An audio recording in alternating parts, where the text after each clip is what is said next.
Well, welcome to Bible Introduction. My name is Dr. Joel Badal. I'll be serving as your instructor for the next 8 weeks together. This is a group course, meaning that you're grouped with other classmates and you'll be engaging in discussion threads to help clarify, interact, and also shape the biblical discussion in regards to inspiration, canonization, transmission of Scripture. How do we work through both the Old and New Testament and find that common theme? Of course, we'll discuss some matters of translation theory as we work through the different PowerPoints that I'll make available each week. Now, in regards to those PowerPoints, you're not required to watch the mini lectures, but you're strongly encouraged as a way to sharpen your mind toward the things that you're reading, also help with your writing assignments and in preparation for your final exam that will take place in week number 8. You should by now have downloaded the syllabus and begun to walk through the class description, in intention of what we're going to be covering. Of course, it is the origin and transmission of Scripture. We're looking at inspiration, canonization. How do we get to the final 66 books of the Bible? We want to consider preservation and actual textual criticism. That word sounds negative, but we want to look at it and uncover some of the important truths regarding textual criticism. Of course, every class that you take should have some course objectives, the intention or the goals by which we're intending to provide for you. So simply, this class has 5. You should see that on your syllabus.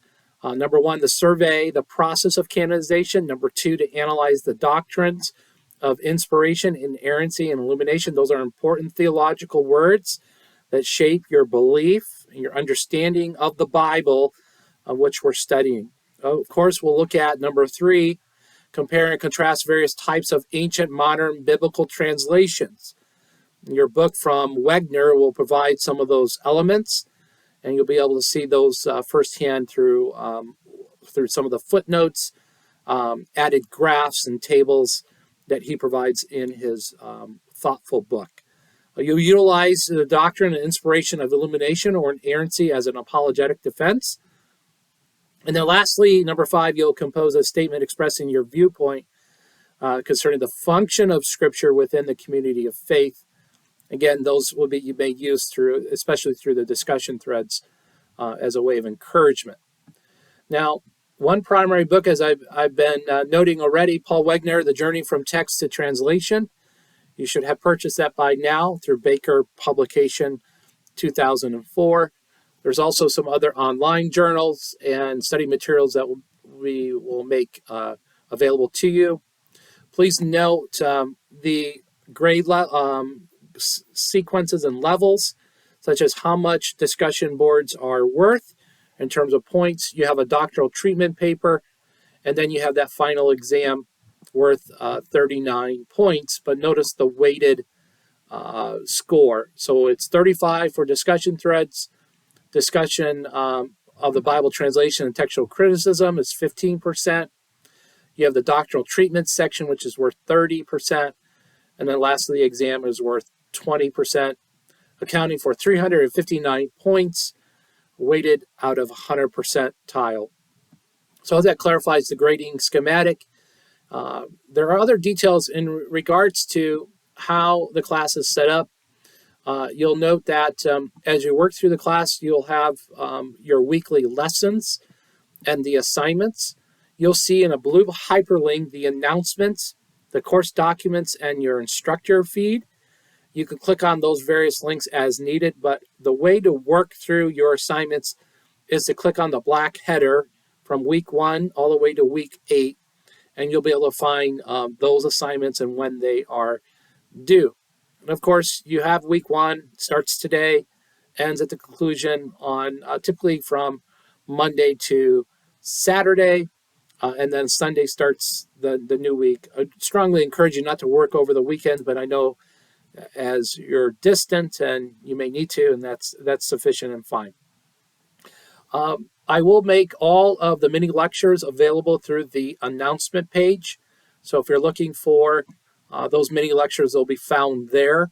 and they are YouTube videos that I link for your use, and you can review that at your leisure. Again, it's not a requirement, but a strong recommendation that you would watch some of those to help you with your paper and just the general content of the course. There, in the course documents, you'll also see the course schedule.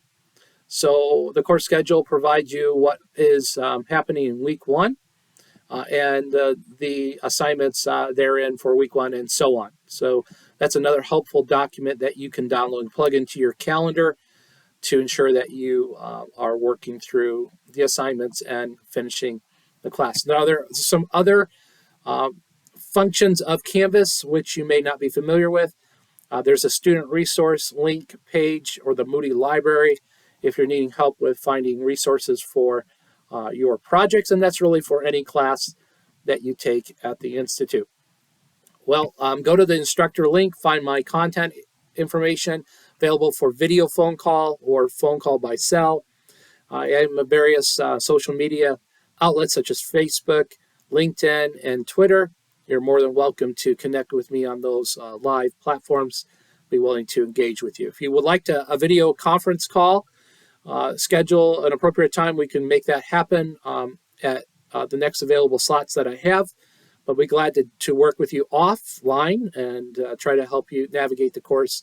Or if you just have some questions on theology in relationship to canonization, inspiration, and the various topics that we'll cover, be glad to incorporate that within our video conference call for your growth and maturity. Looking forward to interacting with you on email, discussion thread, and various other platforms. May God bless you.